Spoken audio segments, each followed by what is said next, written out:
The diputados over here, they approved the Bitcoin law in the assembly.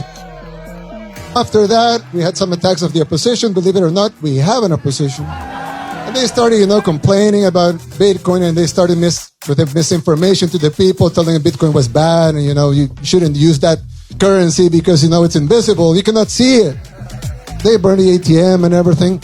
I don't know the exact number, but I would think around 5 million Salvadorans have been orange-pilled right now. So it's very hard for them to find protesters. But they're free to do it. That's good also. Free country. They can protest. They can, burn ATMs. Fine. We demonstrated that Bitcoin could do a lot of good things. In that American Bitcoin conference, they sold some surfboards. Yeah. And they sold them $11,000, $7,000. And all that money was going to the children's hospital. But also, you saw the pet hospital we're building? Our trust fund is made up of Bitcoin and dollars. So since the Bitcoin part is now worth more, so the US dollar part, we can spend something of it and build that. We start building it in the last days of October. And I asked, when are you finishing that thing? I said, 60 days, Mr. President. I said, yeah, that's fast. El Salvador is fast. So I thought, when Alexander the Great was conquering the world, they established these Alexandrias. And the whole point of the Alexandrias, they were very small pieces of land, if you would think cities at that time. But they established 20 Alexandrias all over the empire. And the idea was these Alexandrias not to cover the territory, which was immense, and the Alexandrias were actually very small. But the idea behind it was to these Alexandrias be like the beacons of hope for the rest of the world. That all of the world could be like that. Of course, Alexander the Great died, and the empire divided, and you know the rest of the story. But that was the idea. So I thought, if you want Bitcoin to spread all over the world, we should build some Alexandrias, right? So I thought, well, we should build the first Alexandria here in El Salvador.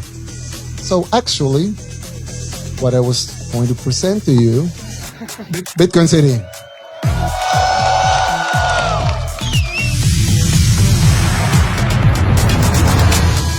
There you have El Salvador, you have the geothermal plant. Well, close to there.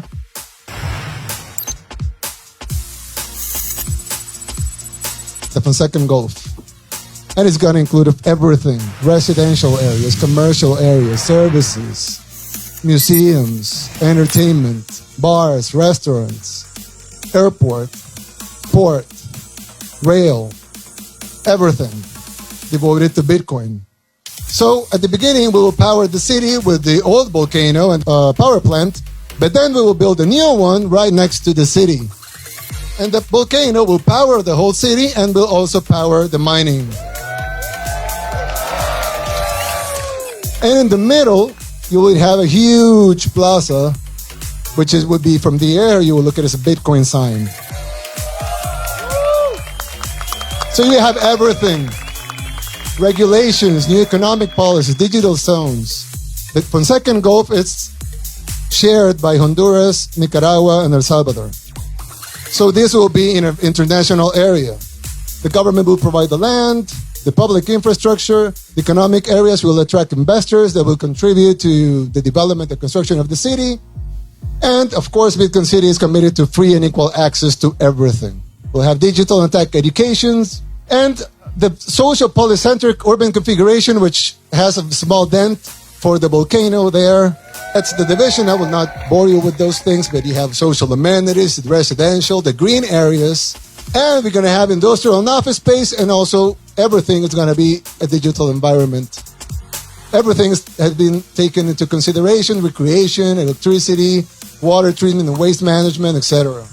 The volcano will, how it works. It powers the hot water steam that powers the turbine, that powers an energy generator, and then we have electricity, crypto mining, warehousing, tourism, entertainment, and culture and sports. Everything clean and coming from the volcano.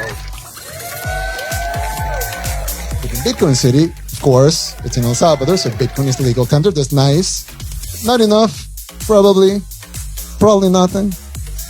but we'll have zero income tax, zero capital gains tax,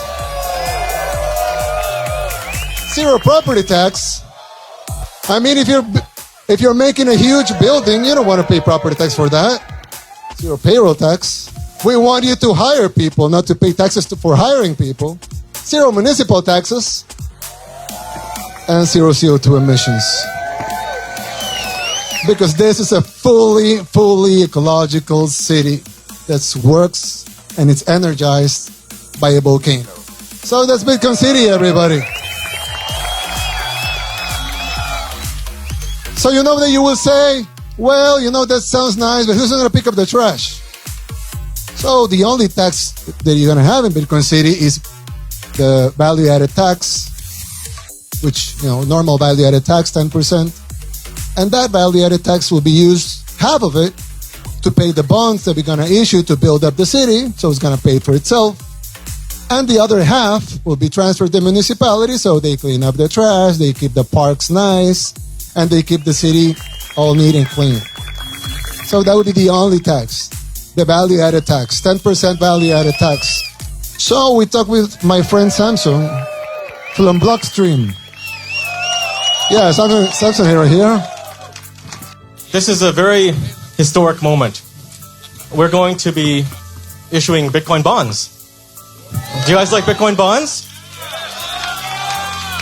And these bonds are amazing. The first one is going to be a $1 billion bond. And what makes it a Bitcoin bond is because it's backed by Bitcoin.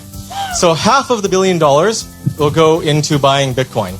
So the president is going to market buy $500 million of Bitcoin. That also. Yeah. The other half will go towards infrastructure, specifically building energy infrastructure and Bitcoin mining. So this is why it's going to be called the Volcano Bond.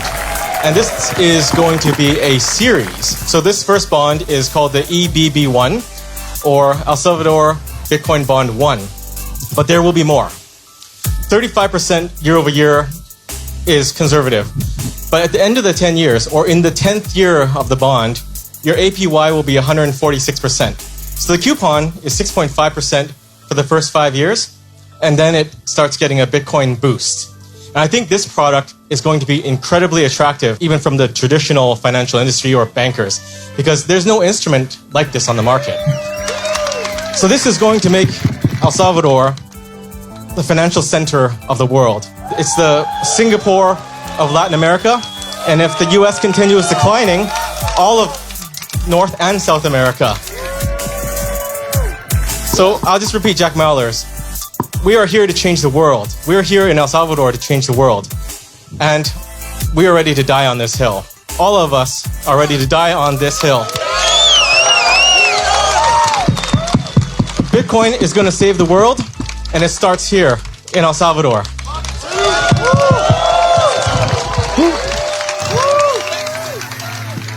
So it's just not a good, a cool, a nice idea. It's the evolution of humankind. So we're going there. And you can't stop evolution.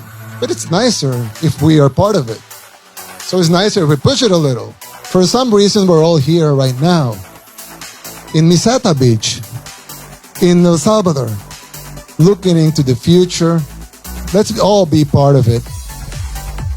And let's all push the future even forward. Thank you, guys. Have fun. We love you, everybody.